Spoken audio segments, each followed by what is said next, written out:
Now, of course, not all appointments are the same.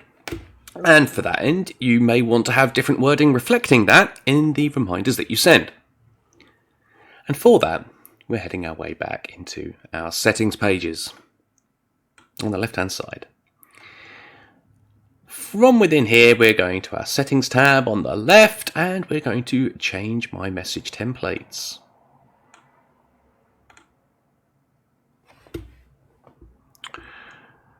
In here, we want the tab on the left for appointments. So this is filtering out just about appointment reminders. You're not going to find campaigns or your quick messages and so forth. The top section, these break down into different type areas. So the top are your defaults. And as that suggests, if there's no other message to use to override what's at the top here, what we have here will be your default appointment reminder. Everyone will get a message looking a little bit like this. Below that, it's going to give you a list of all your different appointment types. This will then allow us to put different wording in for a particular appointment type. So for instance, for telephone, we might want to say, don't forget your telephone appointment, which will be at roughly time and date.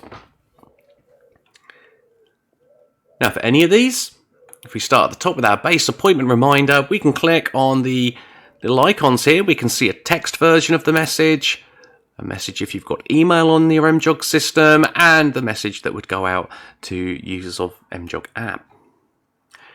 If we click edit over on the right, that's going to take us in and we can see all the different templates. So there's a smart one, but let's look at the text one. There. Don't forget your appointment at time, on date, at place. Please call number if you cannot attend. That'll do the trick. You may find something in here called a site name, and it asks patients to call site phone. That's where your system's picking up appointments for different locations, and it's telling patients which of those locations to go to. Consider site to be an individual practice, and the hospital name to be more of an overarching group name. But again, in this section, we can change around anything we want to add. We can even add in web links and so forth if we want. Let's just add something to the front of this. Dear title, last name. There. And we'll see below there a preview of what the SMS would look like once it's all built together. If you do make any changes, be sure to save your changes. And that's returning us back to our main list. In here we can also do the same with our confirmation messages, adding or removing detail from them.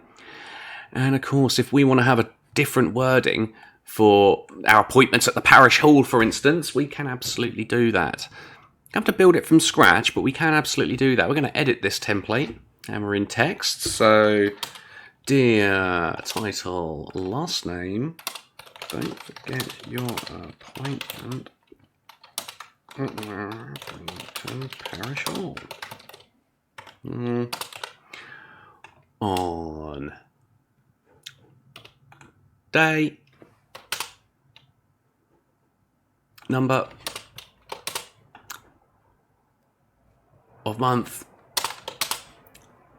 at time. If you cannot attend, please call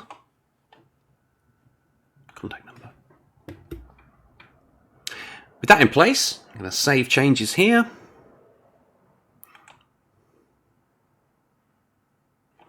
And now when I scroll down, I can see I've got a little text template for any of the patients heading to the parish hall. Now, I'm using that as an example in case you've not set up a location. Okay, if you've actually got a specific location that you book people in your clinical system, that's where the site phone and site name will kick in.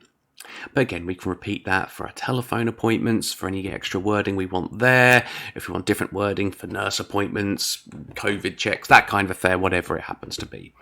They're all malleable and you can change them for whatever you want. You'll also see we have confirmation templates for these as well.